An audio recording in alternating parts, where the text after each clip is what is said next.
무슨 일을 얻기까지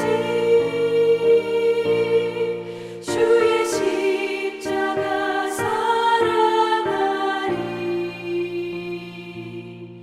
빛난 면류관 받기까지 험한 십자가 붙들겠네. 멸시 전에 받은 주의 십자가에 나의 마음이 끌리도다.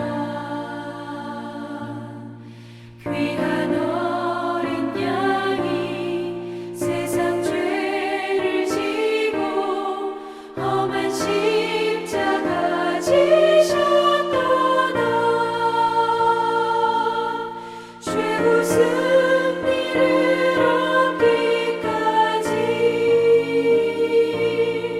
주의 십자가 사랑하리. 빛난 면류관 받기까지 험한 십자가 붙들겠네.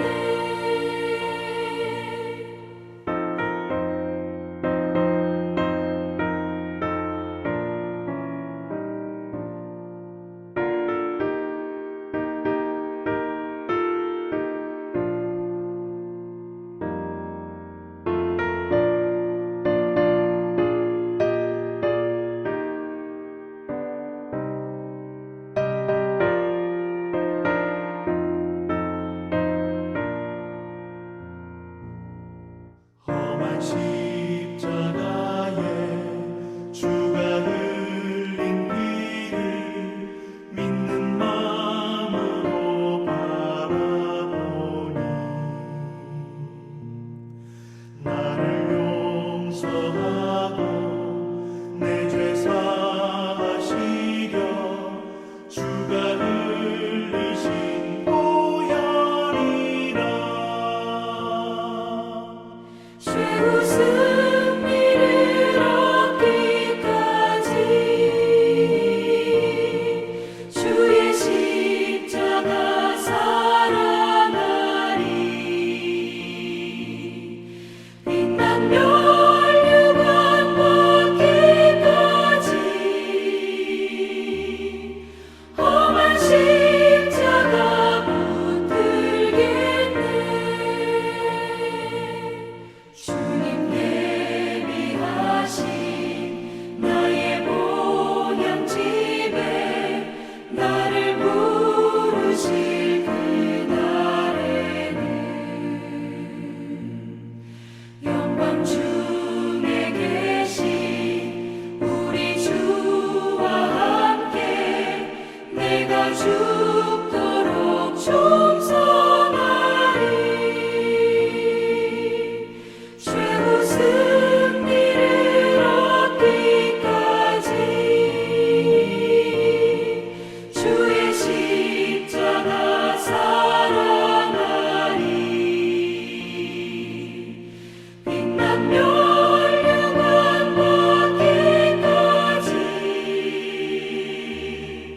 험한 십자가 붙들겠네.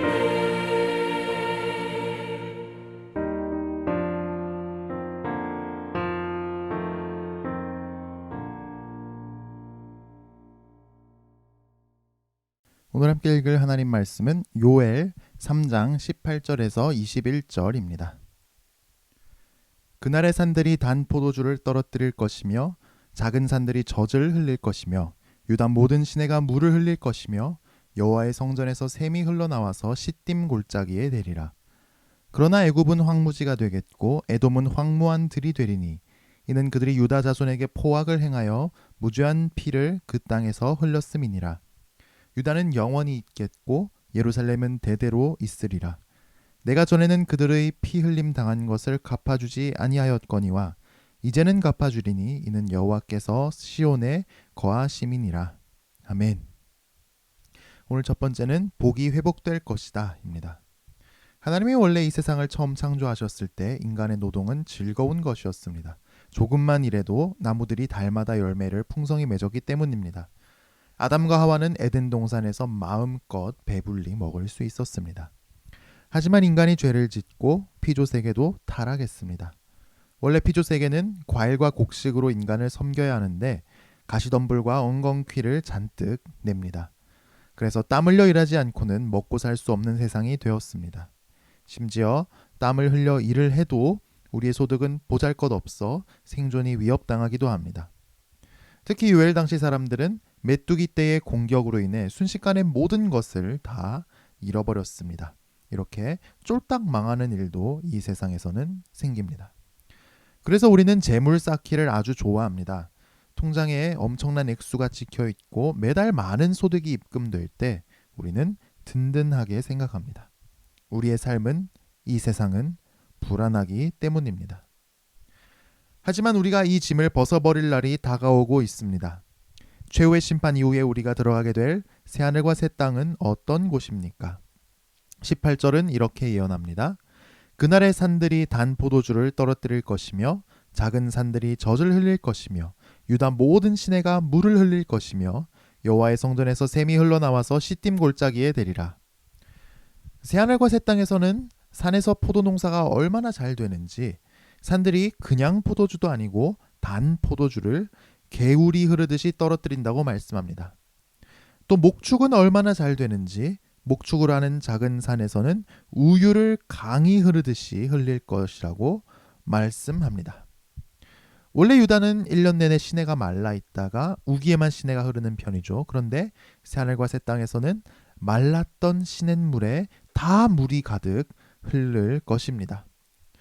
그 이유는 여호와의 성전에서 샘이 흘러나오기 때문입니다.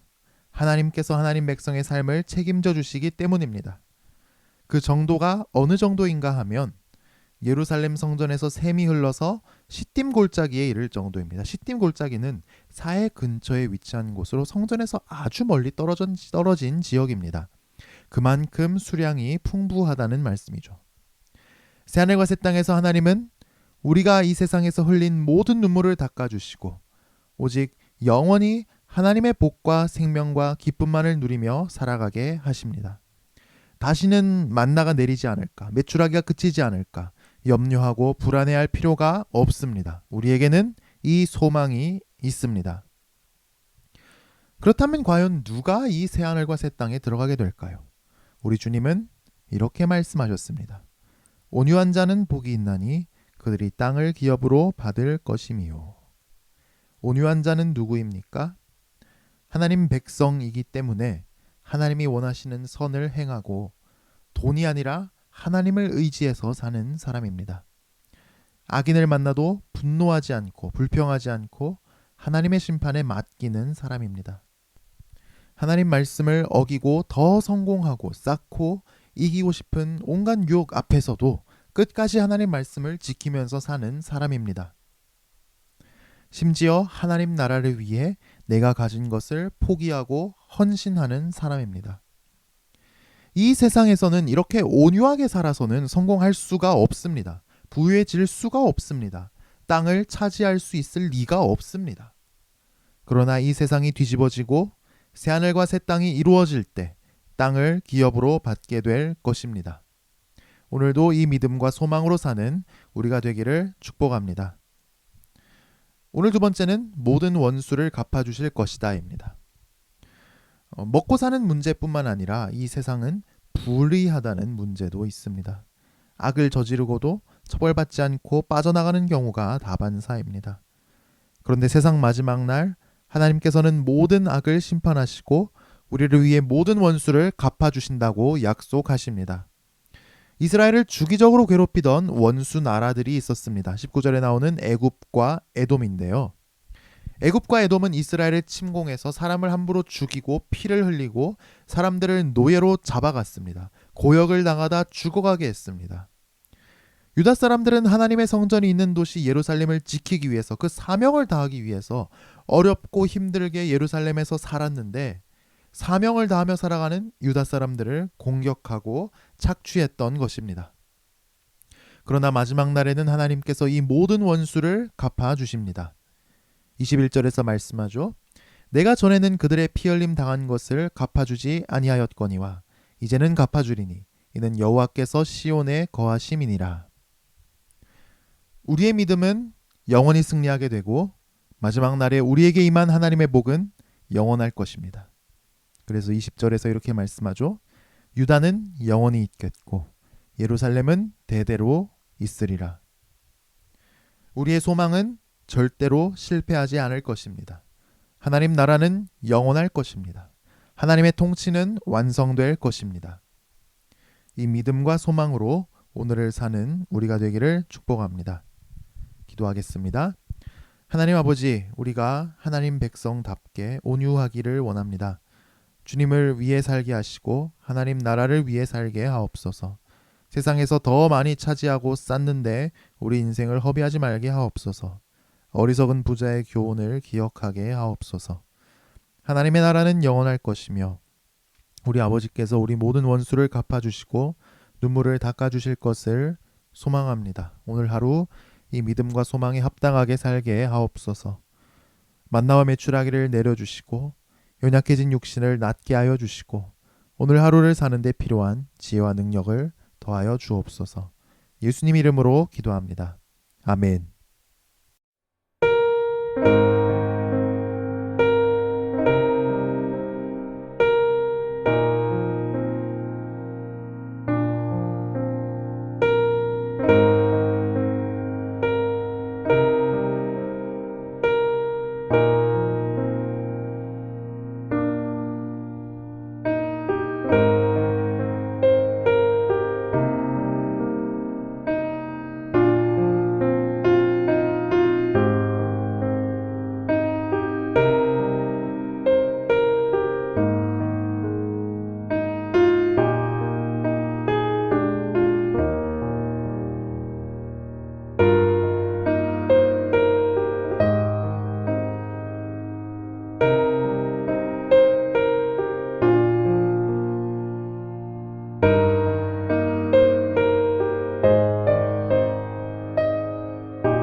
주